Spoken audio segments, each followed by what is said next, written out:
Hello, I'd like to continue our series on changing our perspective. Today's message is worrying. I think we all do it and we all think about it. It's kind of aggravating. It's just part of life. And I think we worry about everything. We worry about stuff that'll never come to pass. And I think oftentimes our worrying is always on the negative side. We never think of, hey, this is going to have a positive outcome. This is going to have a good outcome. It's going to work itself out. We never go there. We always go to the illogical conclusions.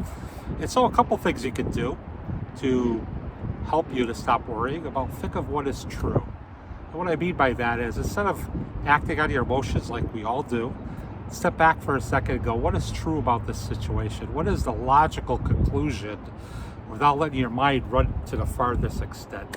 So that's one thing you do. Think about what is true. Other thing is, think about the things you can control and try to put away the things that you have no control over. Why worry about something you have absolutely no control over? Yet we do it all the time. That's just life. It's kind of aggravating. But if you can change something, change it. And so that's another thing you can do. And remember, as an incentive to help you to stop worrying, remember it affects everybody around you. It's going to affect your health. It's going to affect your relationships. You're teaching your children how to worry. You're getting your wife worried or your husband worried. And so it affects you physically, spiritually, mentally, just in all areas. It's sort of like if you're so consumed with your worry, that's all you talk about. So next thing you know, people are withdrawing from you because they're like, every time I go out, all they do is talk about themselves. And that was said to me one time. And I was worrying about stuff, a certain thing, and I kept talking about it. And somebody says, all you do is talk about yourself. I went, no, I don't want to be that person. I became that person. You don't want to be that person. Think about others, And so don't get caught up in the vicious cycle of worrying. The other thing you can do is give it to the Lord. He knows the outcome already, and He controls all things, which I like. I give it to Him oftentimes.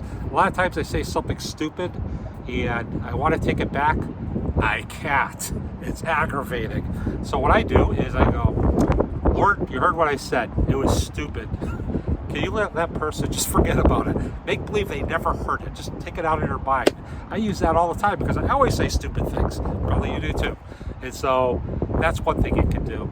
The other thing is you can give your worry, your burdens to the Lord. He does say He hears you, that He cares, and that when we call upon Him, that He will move. And so I throw my burdens on the Lord and ask Him to take it, give me wisdom and understanding on how to deal with it.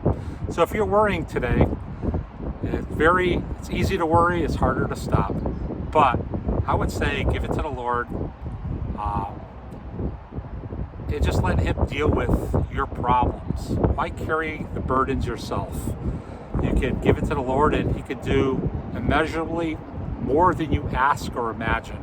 And so that's what I'd say about worry. I could go on for an hour here, and I think that'd be too much. So regarding worry, don't worry too much. As one show said, just stop it. Stop worrying, which is almost impossible, but it is kind of funny. So that's it. Have a great day.